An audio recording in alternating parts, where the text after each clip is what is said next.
2024 లేదా 25లో డిగ్రీ లేదా బీటెక్ చదివారా? సాఫ్ట్‌వేర్ జాబ్ కోసం ఎదురు చూస్తున్నారా? అయితే కోడ్ జ్ఞాన్ 100 డేస్ కోర్సులో చేరండి, జాబ్ సాధించండి. నమస్తే, నేను మీ సిరి. రైట్ నో మనతో పాటు ఉన్నారు హైకోర్టు అడ్వకేట్ అలగిరి రవీంద్రనాథ్ గారు. అండ్ ఈ మధ్య కాలంలో మనం చూస్తే చాలా ఎక్కువగా సైబర్ నేరగాళ్ళు రకరకాలుగా మోసం ఎలా చేయాలి అన్న దాంట్లో ఒకసారి వాట్సాప్ మెసేజ్ రూపకంగా, ఇంకొకసారి లింక్స్ రూపకంగా, అండ్ ఇప్పుడు కొత్తగా వచ్చిన ట్రెండ్ ఏంటి అంటే మన వాట్సాప్ డీపీ ఉంది చూడండి, దాంతో బ్యాంక్లో ఉన్న అమౌంట్ని కాజేస్తున్నారండి. ఇంతకీ అది ఎలా జరుగుతుంది, దానికి సంబంధించిన వివరాలు ఏంటి, వీటన్నిటి గురించి ఈరోజు అయితే మనతో మాట్లాడడానికి హైకోర్టు అడ్వకేట్ అలగిరి రవీంద్రనాథ్ గారు ఉన్నారు. వాన్నే అడిగి తెలుసుకుందాం. నమస్కారం సార్. నమస్తే అండి శ్రీ గారు. అసలు మోసం ఎలా చెయ్యాలి, ఎలా జరుగుతుంది అని ఆలోచించే సెకండ్లోనే మోసాలు అయితే జరిగిపోతున్నాయి అని చెప్పొచ్చు. అందులో భాగంగానే సైబర్ నేరగాళ్ళు ఇప్పుడు కొత్తగా డీపీ, ఒక మన వాట్సాప్లో ఉన్న డీపీ ద్వారా మన బ్యాంక్లో ఉన్న డబ్బుల్ని కాజేస్తున్నారు అన్న వార్తలు మనం వింటూ ఉన్నాం. ఇంతకీ అది ఎలా జరుగుతుంది సార్? ఎవరైతే ఇలాంటి సందర్భాల్లో మోసపోయిన వాళ్ళు ఉంటారో చట్ట ప్రకారంగా వాళ్ళు కనుక లీగల్ పరంగా అప్రోచ్ అవ్వాలి అంటే ఎలాంటి సెక్షన్స్ ఉంటాయి? నిజంగానే మనీ రికవరీ అవుతుందా? మీరేదో బిజీగా పనిలో ఉన్నారు, సడన్గా ఒక వాట్సాప్లో కాల్ వచ్చింది. ఆ డీపీ పిక్ చూస్తే మీ భార్య దగ్గర నుంచి ఫోన్ వచ్చి ఉండొచ్చు. వెంటనే చూసి, ఏమండి నేను చాలా బిజీగా ఉన్నాను, నేను పలానా దగ్గర స్టక్ అయిపోయాను, మార్కెట్లో ఉన్నాను, అర్జెంటుగా అమౌంట్ కట్టాలి, నేను ఈ నెంబర్ ఇస్తాను, ఈ నెంబర్కి అమౌంట్ వేయండి అన్నారు. మీరు బిజీ పనిలో ఉన్నారు. ఇమీడియట్గా ఏ నెంబర్ చెప్పని అడిగారు. అంటే ఇగో ఈ నెంబర్ పంపిస్తానండి, ఈ నెంబర్కి అమౌంట్ పంపించండి అని చెప్పి అట్నుంచి ఒక ఉమెన్ వాయిస్ వచ్చింది, చక్కని అందమైన వాయిస్ తోటి. మీరు ఏదో బిజీ పనులు ఉన్నారు, చూసుకోలేదు. ఆ వచ్చిన నెంబర్ టక్కన అమౌంట్ కొట్టారు. చిన్న అమౌంటే కావచ్చు, పెద్ద అమౌంట్ కూడా కావచ్చు. ఎంత పెద్ద మొత్తం అంటే నేను చెప్తే మీ గుండెలు గుబేలు అంటాయి. ఇటీవల చెన్నైలో జరిగినటువంటి ఒక విషయం నేను మీకు షేర్ చేసుకుంటాను. దుబాయ్లో పనిచేస్తున్నటువంటి ఒక వ్యక్తికి ఇప్పుడు నేను చెప్పినట్టుగానే ఒక ఫోన్ వచ్చింది. ఆ ఫోన్లో వివరాలు ఏమున్నాయంటే, నేను మీ బ్రదర్ని మాట్లాడుతున్నా అని చెప్పి ఆ వాట్సాప్లో బ్రదర్ డీపీ వచ్చింది. ఇక్కడ నేను స్టక్ అయిపోయాను, పలానా ఎయిర్పోర్ట్ దగ్గర స్టక్ అయిపోయాను, అర్జెంటుగా ₹1,00,000 పంపిస్తే నేను ఇక్కడ వీసా సంబంధించిన కార్యక్రమాలన్నీ కంప్లీట్ చేస్తానని చెప్పి చేశాడు ఆయన. ఇమీడియట్గా నిజమే అనుకుని అమౌంట్ పంపించాడు ఆ నెంబర్ అకౌంట్కి. కట్ చేస్తే మరి కాసేపటికి మళ్ళీ 10 నిమిషాల తర్వాత నేను వీసా అధికారిని అని చెప్పి మరొక నెంబర్ నుంచి ఫోన్ వచ్చింది. ఆ నెంబర్ సార్ ఇక్కడ ప్రాసెస్ చేయాలి, ఒక ₹90,000 పంపించండి అని చెప్పి మరొక కాల్ వచ్చింది. ఆ అమౌంట్ కూడా పంపించాడు. సేమ్ నెంబర్ కాకుండా వేరే నెంబర్ నుంచి వచ్చింది. మరి కాసేపటి తర్వాత మరొక నెంబర్ నుంచి వచ్చింది, ఇక్కడ అర్జెంటుగా ఫ్లైట్స్ ఈ టైంలో లేవు, నేను ఇక్కడ నైట్ స్టే చేయాలి, ఒక 50,000 పంపించన్నాయి అని చెప్పి మళ్ళీ ఫోన్ వచ్చింది. ఈయన డౌట్ వచ్చి వాళ్ళ ఫ్రెండ్కి కాల్ చేశాడు. కాల్ చేసేసరికల్లా అప్పుడు తెలిసిందండి తను ఆ ఫ్రెండ్ ఇంట్లోనే తన బ్రదర్ ఉన్నట్టుగా తెలిసింది. సో ఇప్పటి వరకు తనకు వచ్చిన కాల్స్ అన్నీ కూడా పూర్తిగా ఫేక్ అని తెలిసిన తర్వాత ఒక్కసారి షాక్ తిని సైబర్ సెల్కి ఫోన్ చేశాడు. చాలామంది ఎవరు పని హడావుల్లో, ఎవరు వర్క్ హడావుల్లో వాళ్ళు ఉంటారు. సడన్గా ఒక వాట్సాప్ డీపీ మీకు మనకు తెలిసిన వారి వ్యక్తులే, మన భార్య, లేకపోతే బ్రదరు, బంధువు, ఫాదరు, మదరు, ఇలాంటిది ఏదో ఒక ప్రొఫైల్ దీంతో కాల్ వస్తుంది.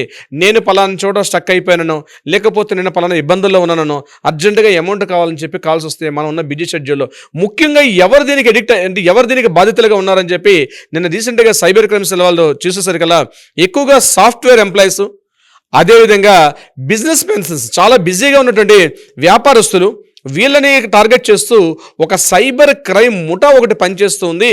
ముఖ్యంగా ఎవరైతే వాట్సాప్లో వాళ్ళ ప్రొఫైల్గా ఒక డీపీ పిక్ని పెట్టుకుంటారో దాన్ని తీసుకుని ఫేక్ చేస్తున్నారు. ఇది వింటే బహుశా మీ అందరికీ చేస్తా ఒళ్ళు గగ్గురు పడచ్చు. కానీ నిజంగా చెప్తున్న మనకి నిజంగా జరిగిన ఒక న్యూస్ ఏంటంటే, షాకింగ్ న్యూస్ ఏంటంటే, మీరు వాట్సాప్ ప్రొఫైల్లో కానీ డీపీ పిక్ పెట్టుకుంటుంటే 1కి 10 సార్లు ఆలోచించుకోండి. మీ ప్రొఫైల్ని మీకు తెలియకుండానే ఒక మూడో కన్ను మీ మీద ప్రత్యక్షిస్తూ ఎప్పుడు కూడా ఒక ఫోకస్ చేస్తూ ఉంటుంది.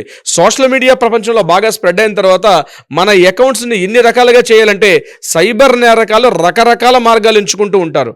నేను ఈ ప్రొఫైల్లో గడిచిన 20 సంవత్సరాలుగా నేను చూస్తున్నటువంటి కేసులు రకరకాల మార్పులు వచ్చాయి.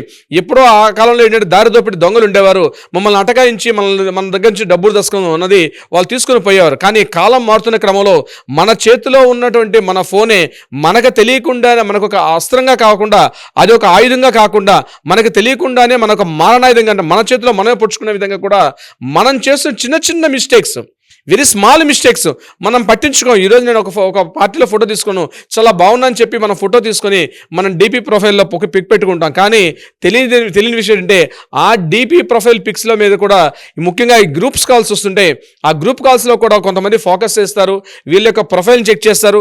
ఓకే, వీళ్ళ యొక్క కొంత స్టడీ చేసిన తర్వాత దీని మీద ఒక సైబర్ క్రైమ్ అనేది కొంతమంది ఒక ముఠా సభ్యులుగా ఏర్పడి ఇదే పనిగా డబ్బులు దందుకోవడం పనిగా ఒక ముఖ్యంగా రాజస్థాను, హర్యానా, పంజాబ్ ఈ ప్రాంతాలను కొంతమంది వ్యక్తులు దీని మీద ఒక వ్యవస్థ పనిచేస్తుంటుంది.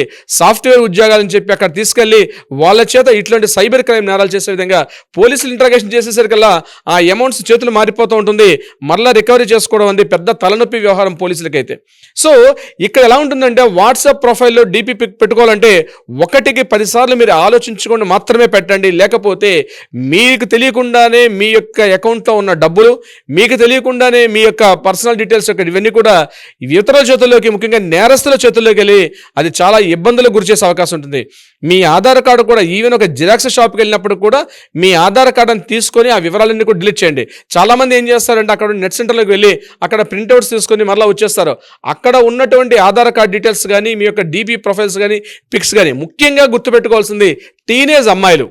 ఆ టీనేజ్ అమ్మాయిలు ఎంతసేపు ఆ ఫోన్ ప్రపంచంలో పడిపోతారు, పట్టించుకోరు. కానీ ఇక్కడే ఆ యొక్క చిన్న విసులుబాటు, ఆ యొక్క నెగ్లిజెన్స్ని దాన్ని అడ్వాంటేజ్ తీసుకొని ఇమ్మీడియట్గా వాళ్ళు ఏం చేస్తారంటే ఇటువంటి క్రైమ్ చేయడానికి వాళ్ళు ఇమ్మీడియట్గా స్టార్ట్ చేస్తారు. మీరేమనుకుంటారంటే చిన్న మొత్తం అనుకుంటారు, కానీ రూపాయి చిన్న చినుకులు కలిస్తేనే పెద్ద వర్షం అయినట్టుగా ప్రతి చిన్న రూపాయినే కొన్ని లక్షల రూపాయలు ఈ రకంగా దండుకున్నట్టుగా తెలుస్తుంది. కేవలం వాట్సాప్ ప్రొఫైల్లో ఉన్న డీపీపీకి ఆధారంగా కొన్ని లక్షల రూపాయలు చేతులు మారిపోతున్నాయి. ఏదో తెలియని పనిలో ఉంటుంటే అక్కడ ఫోన్ వస్తుంది, మనకు తెలిసిన వాళ్ళు అంటారు. మన అలవాటు ఇమీడియట్గా ఏం చేస్తామంటే మనం మన ప్రొఫైల్ పిక్ చూసి మనకు తెలిసిన వారే కదని చెప్పి లిఫ్ట్ చేస్తాం, మాట్లాడతాం. నేను అర్జెంట్గా పలానా చోట స్టక్ అయిపోయాను కాబట్టి నాకు ఇంత అమౌంట్ కావాలంటాం. 1-2 సార్లు వేసిస్తాం తొందరలో. తర్వాత తెలుస్తుంది మనం ప్రమాదంలో మన రాంగ్ ఇన్ఫర్మేషన్కి వెళ్తుంది, ఇది రాంగ్ పర్సన్కి వెళ్ళింది, తెలిసేసరికల్లా జరగాల్సిన డ్యామేజ్ జరిగిపోతుంది. ఇటువంటి సందర్భాల్లో గుర్తుపెట్టుకోవాలి, ఇట్లాంటివైనా డీపీ పిక్లు వస్తే మాత్రం 1-2 సార్లు మీరు అమౌంట్ ఫార్వర్డ్ చేస్తున్నారు, ఇద్దరు ఫోన్పేనా, గూగుల్ పేనా, లేకపోతే ఇంకొక రకంగా మీరు జియో మనీనా ఏది పంపిస్తుంటే 1సారికి 2 సార్లు చెక్ చేసుకోండి, రీకరెక్షన్ చేసుకోండి, రీకన్ఫర్మ్ చేసుకోండి. అప్పుడు మాత్రమే అమౌంట్ సెషన్లో ముందుకెళ్ళండి. లేకపోతే మీకు తెలియకుండానే ఎంటర్ మీ అకౌంట్స్ హుష్ కాకి. వింటుంటేనే అలర్ట్ అవ్వాల్సిన సందర్భం వచ్చేసింది. అండ్ మనం పెట్టుకునే డీపీ అయినా, మనం చేసే మెసేజెస్ అయినా, ఎవరికి చేస్తున్నామో ఇది కరెక్టేనా కాదా, ఈ లింక్ ఓపెన్ చేయాలా లేదా అనేవి ఇప్పటి వరకు వచ్చినప్పటికీ కూడా ఇది మరీ దారుణంగా అనిపిస్తుంది సార్. ఇలాంటి సందర్భాల్లో ఎవరైనా కూడా ఇలాంటి కేసెస్లోనే ఇరుక్కుపోయినప్పుడు, సార్ మేము ఇలా లాస్ అయ్యాము, సైబర్ మోసగాళ్ళ దాడిలో పడిపోయి మేము మా డబ్బుల్ని లాస్ అయ్యాము అనుకునే వాళ్ళు ఎవరైనా కూడా మిమ్మల్ని అప్రోచ్ అయ్యి అండ్ మనీ గురించి లీగల్ పరంగా ముందుకెళ్ళాలి అన్నప్పుడు ఏ విధంగా మిమ్మల్ని అప్రోచ్ అయ్యే ఛాన్స్ ఉందంటారు? ముందుగా మీరు ఇటువంటి విషయాలు తెలుసుకున్న సందర్భంలో ఫస్ట్ మీరు సైబర్ క్రైమ్ సెల్ నెంబర్ మీకు గూగుల్లో దొరుకుతుంటుంది, లేకపోతే డిస్క్రిప్షన్లో మన వాళ్ళు కూడా ఇక్కడ చేస్తారు. మీరు ఇమీడియట్గా ఆ సైబర్ క్రైమ్ సెల్కి కాంటాక్ట్ చేయండి. ఆఫ్టర్ ఇమీడియట్ నెక్స్ట్ మినిట్ కింద స్క్రోల్ అవుతున్నటువంటి మన వీడియో నెంబర్లో కింద ఏదైతే నెంబర్ స్క్రోల్ అవుతుందో కాల్ చేయండి, లేదా వాట్సాప్ చేయండి, డీటెయిల్స్ ఇవ్వండి. లీగల్గా మీకు ఎటువంటి పరిష్కారం రావాలి, ఏదైనా సలహా కావాలనుకున్నా, సంప్రదింపులు కావాలనుకున్నా డెఫినెట్గా రవీంద్రనాథ్ అడ్వకేట్ హైకోర్టు మీతో పాటు ఉంటాడైనా, ఎప్పుడు మిమ్మల్ని అవేర్నెస్ చేస్తుంటారు. ఇటువంటి విషయాలు ప్రత్యేకంగా యూత్ గుర్తుపెట్టుకోండి. నంబర్ ఆఫ్ వీడియోస్ మీరు షేర్ చేస్తుంటారు, ఈ వీడియోని షేర్ చేయండి. సోషల్ అవేర్నెస్ అనేది ఒక బాధ్యతగా తీసుకోండి, 10 మందికి తెలియాలి, అలర్ట్గా ఉంటారు. ముఖ్యంగా సైబర్ క్రైమ్ ముఠాల నుంచి మనం చాలా జాగ్రత్తగా ఉండాల్సినటువంటి సమయం చాలా ముందుంది dear friends. Yes sir, thank you so much. Thank you so much Siri గారు. సో చూసారు కదా, మరి ఫ్యామిలీకి సంబంధించి, ప్రాపర్టీకి సంబంధించి, లేదంటే సైబర్ నేరగాల్లో మీరు కూడా డబ్బులు మోసపోయిన వాళ్ళు ఎవరైనా కూడా లీగల్ పరంగా మేము ముందుకెళ్ళాలి అనుకుంటే సింపుల్గా కింద స్క్రోల్ అవుతున్న నెంబర్ని సంప్రదించండి. ఖచ్చితంగా మీకు ఒక సొల్యూషన్తో పాటు మీరు ఏదైతే ఎక్స్పెక్ట్ చేస్తున్నారో అది అలగరి రవీంద్రనాథ్ గారి టీం మీకు అందించడానికి మ్యాక్సిమం ట్రై చేస్తూ ఉంటారు. సో ఇంట్రెస్ట్ ఉన్న వాళ్ళు ఎవరైనా కూడా కింద స్క్రోల్ అవుతున్న నెంబర్ని సంప్రదించండి. Thank you. సుమన్ టీవీలో మీ పర్సనల్ అండ్ బిజినెస్ ప్రమోషన్స్ కోసం కింది నెంబర్కి కాంటాక్ట్ చేయండి.